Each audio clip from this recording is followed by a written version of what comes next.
created just over 100,000 new jobs. That sounds nice until you realize that if we had just grown at the national average, we would have created closer to 300,000 new jobs. And if we'd been in the top 10 states in jobs growth, we could have created almost 500,000 new jobs. Those missing jobs represent billions of dollars in lost state domestic product. Those missing jobs represent hundreds of millions of dollars in lost tax revenue for the state. Those missing jobs represent a lower standard of living for you, for me, and for all of our neighbors. If the governor's proposal goes through, we'll never create those new jobs. We'll have a hard enough time holding on to the jobs that we have today. Just about everyone who's taken a hard look at this proposal has come out against it. 3 weeks ago, as we saw a little bit earlier, Mayor Daley blasted the governor and said he was wrong to call business owners fat cats. 2 weeks ago, Lieutenant Governor Pat Quinn came out against it. And just this week, even Jesse Jackson came out against it. So I guess, at least in one way, we should congratulate the governor. Because I can't remember the last time Mayor Daley and Jesse Jackson ever agreed on anything. What's been the governor's response to this opposition? Well, he and Emil Jones, the president of the state senate, got together last week and worked out a compromise that raised the tax hike from $6.3 billion to $7.6 billion. Only in Illinois, my friends.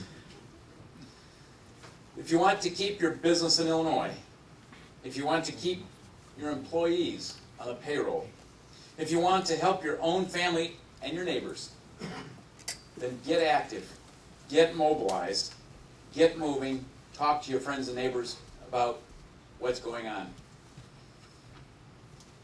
I'll leave you with one last short thought. Oberweis Dairy publishes a little brochure that we send out to our home delivery customers and make available in the stores. And I wrote a little small article, not talking about the tax increase in particular. It was written quite a few weeks ago. But I'd like to just read the last couple of sentences of this, because it talks about government's involvement. I said in that note, I believe in, and I have always strived to instill in my children, a belief that it is important to give something back, to help kids, and to help those less fortunate than ourselves.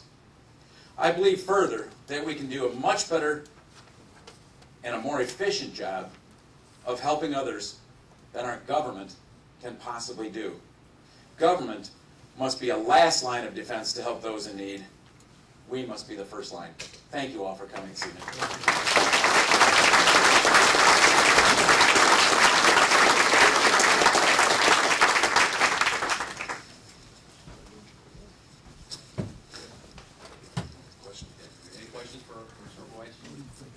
Yes. I have a postcard here from the governor saying that this is going to help provide health care for my employees.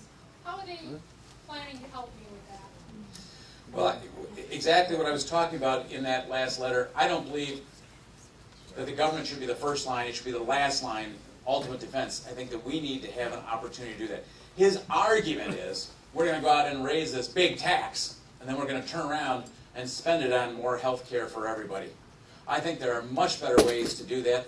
I think we can provide a better health care system, a more competitive health care system in ways that do not involve a gross tax receipt. I have a similar question. I got a postcard and I got a letter. Who paid for these? Taxpayers? I got 2 of those postcards myself, by the way.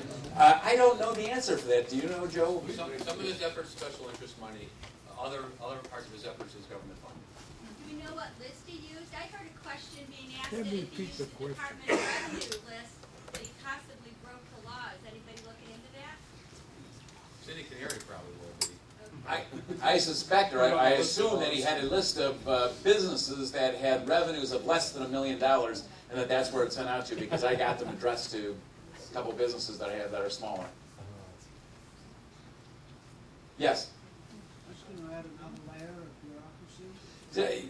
I don't know if you heard that question, but I'd like to repeat it because that's something I meant to hit on and I totally forgot about it. The question was, will this add another layer of bureaucracy?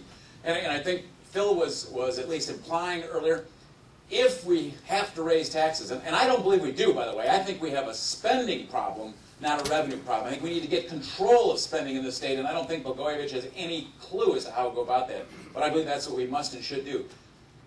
In any event, if we are instead going to raise taxes, then the most effective and efficient way to do it would be to increase a tax that we already have, such as the sales tax that we already have could be increased much more efficiently and effectively without adding another layer of tax, another layer of bureaucracy to administer that. And think about the inequities. If you have one company that has $900,000 in sales, and next door a company doing exactly the same thing that has 1.1 million in sales, does that make any sense that one has to pay it and the other doesn't?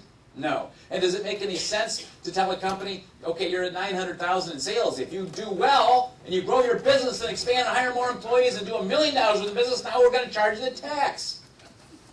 Maybe if I were that business, you know, I'd probably play a little more golf and do a few other things. Wouldn't worry about business. No, I know I'm a bad golfer. You don't have to tell me. Thank you very much. I appreciate the opportunity.